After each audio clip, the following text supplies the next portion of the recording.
Assalamualaikum warahmatullahi wabarakatuh. Perkenalkan, nama saya Miftahul Hasanah SSI MPD, salah satu guru di SMA Negeri 8 Kota Ternate, Provinsi Maluku Utara. Kali ini perkenankan saya untuk berbagi praktik baik terkait asesmen pembelajaran yang saya lakukan di dalam kelas. Selamat menyaksikan. SMA Negeri 8 Kota Ternate merupakan salah satu sekolah yang menerapkan kurikulum merdeka. Sebelum memulai proses pembelajaran berdiferensiasi, asesmen pembelajaran merupakan salah satu hal yang harus disiapkan oleh guru sebelum masuk pada proses pembelajaran di dalam kelas. Situasi saat ini, hasil akhir asesmen sumatif masih menjadi prioritas dibandingkan dengan asesmen formatif yang dilakukan di dalam kelas. Hal yang pertama saya lakukan adalah berdiskusi dengan kepala sekolah dan juga dengan rekan sejawat terkait asesmen pembelajaran. Sebelum melakukan proses pembelajaran, saya memberikan asesmen awal pembelajaran kognitif pada pertemuan terakhir di materi sebelumnya. Hal ini dimaksudkan untuk mengetahui kesiapan belajar murid sebelum saya memberikan materi berikutnya, yaitu substansi genetika.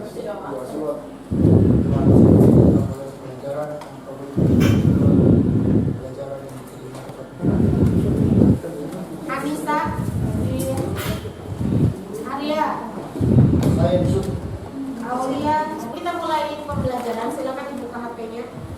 Selanjutnya, saya memberikan asesmen awal pembelajaran non-kognitif sebelum saya memberikan materi. Hal ini bertujuan untuk mengetahui kondisi psikis dan suasana hati murid-murid saya sebelum saya memberikan materi kepada mereka.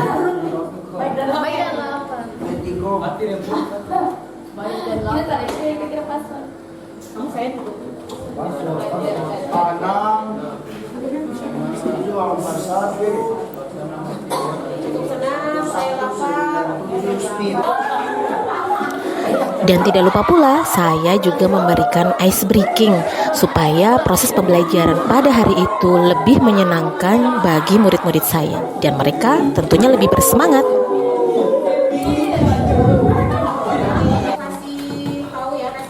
Proses pembelajaran pun dimulai. Dalam melakukan proses pembelajaran hari itu, saya lebih menitik beratkan asesmen formatif dibandingkan dengan asesmen sumatif. Hal ini saya lakukan untuk mengetahui proses perkembangan belajar dari murid-murid saya. Apakah materi yang saya sampaikan bisa mereka pahami atau tidak? Tentunya hal ini sesuai dengan asesmen pembelajaran yang saya berikan, yang sesuai dengan kebutuhan belajar mereka dan juga tujuan pembelajaran yang saya tetapkan pada pertemuan hari itu. Kemudian nanti ada DNA, ada RNA, ada itu akan bagi menjadi 4 kelompok karena ini bentuknya udah seperti ini. Dan absensi harian yang memerlukan sidik jari sebagai bukti otentik kepemilikan. Asesmen pembelajaran berupa asesmen formatif sangat penting dilakukan oleh guru untuk mengetahui tingkat pemahaman dari peserta didik. Asesmen formatif yang saya lakukan yang pertama adalah dengan metode kursi, yaitu membuat rangkuman yang mereka tuliskan masing-masing pada kertas sticky note di masing-masing murid saya yang sudah saya bagikan. Kemudian dari masing-masing murid mereka menempelkan pada sudut di mana kelompok mereka duduk.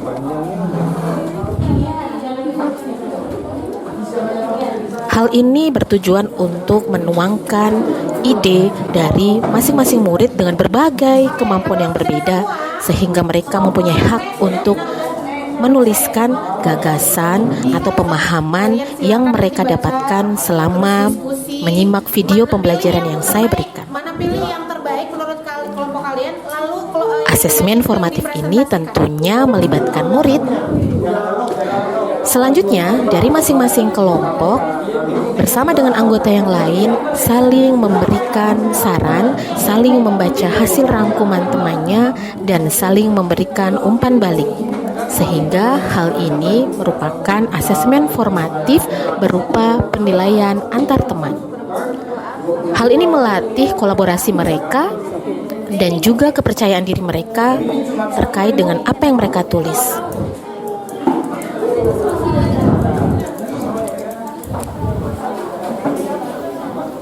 Kemudian masing-masing kelompok memilih rangkuman yang terbaik menurut kelompok mereka yang nantinya akan dipresentasikan di depan teman-teman kelompok yang lain. Kami menganggap bahwa kromosom terdiri dari autosom dan gonosom. Setiap kelompok mempresentasikan hasil rangkuman terbaik mereka. Atau benang-benang halus. Dalam hal ini, asesmen formatif dilakukan Kromosom yang berbeda-beda. Misalnya, karena mereka mempresentasikan hasil diskusi mereka. dan hewan tuh kayak beda-beda. Dan manusia juga dia penyebab. Hal ini dapat melatih kepercayaan diri mereka pada saat mempresentasikan hasil diskusi mereka. Dan saya melihat keaktifan murid-murid saya dalam proses pembelajaran yang menyeluruh. Kemudian dari kelompok lain saling memberikan umpan balik, yang dalam hal ini adalah merupakan asesmen formatif untuk penilaian antar teman. Merupakan materi genetik yang diwarisi organisme dari induknya. DNA bersifat heter dan asam fosfat. Selanjutnya adalah jenis replikasi DNA. Yang pertama adalah konservatif, kedua semi konservatif, dan ketiga dispersi. DNA di dalam kromosom. Terima kasih. Boleh yang lain? Boleh, yang lain jawab boleh. Kromosom ada di dalam DNA. Jadi penjelasan dari DNA sini adalah kromosom terdiri atas asam nukleat dan protein, di mana asam nukleat sendiri terdiri atas DNA dan. Jadi di dalam kromosom sendiri terdapat DNA dan RNA. Kromosom di tubuh manusia terdapat 46 buah dan di kuda terdapat 6. Asesmen formatif selanjutnya yang saya lakukan adalah melalui pesan berantai. Dalam hal ini, murid-murid saya terlihat sangat aktif dalam bekerja sama agar teman-teman dalam satu kelompok bisa saling memahami materi yang saya berikan. kromosom adalah yang terdapat di dalam inti sel. Di dalam kromosom terdapat DNA dan RNA. Di akhir pesan berantai, mereka saling adu cepat untuk mengemukakan materi apa yang mereka sajikan dalam pesan berantai tadi. Dan iya, semua kelompok sangat aktif dan berantusias dalam melakukan proses pembelajaran tentunya dalam asesmen formatif kali ini. Asesmen formatif selanjutnya saya berikan dalam bentuk game online, yaitu dengan menggunakan aplikasi Wordwall dan juga Mentimeter. Asesmen formatif ini dilakukan dalam bentuk kelompok dan juga dilakukan dalam bentuk individu. Hal ini bertujuan untuk mengetahui tercapaian tujuan pembelajaran pada pertemuan saat itu. Di akhir proses pembelajaran, saya bersama murid-murid saya memberikan kesimpulan dan juga saling memberikan refleksi proses pembelajaran pada hari itu. Oke. Nah, dalam komunitas belajar perlu Bapak Ibu ketahui asesmen pembelajaran yang saya lakukan di dalam kelas saya diseminasikan terhadap teman-teman saya melalui komunitas belajar di sekolah saya. Dan alhamdulillah sudah banyak guru yang menggunakan asesmen pembelajaran terkait untuk proses pembelajaran di dalam kelas mereka. Namun secara garis besar, kenapa harus ada komunitas belajar dalam setiap sekolah gitu? Ada 3 Karena asesmen formatif tidak selalu harus dengan menggunakan soal pilihan ganda atau bentuk lisan.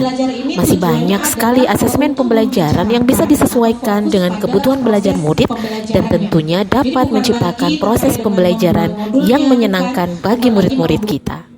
Demikian praktik baik saya terkait asesmen pembelajaran yang telah saya lakukan di dalam kelas. Semoga bermanfaat. Wassalamualaikum warahmatullahi wabarakatuh.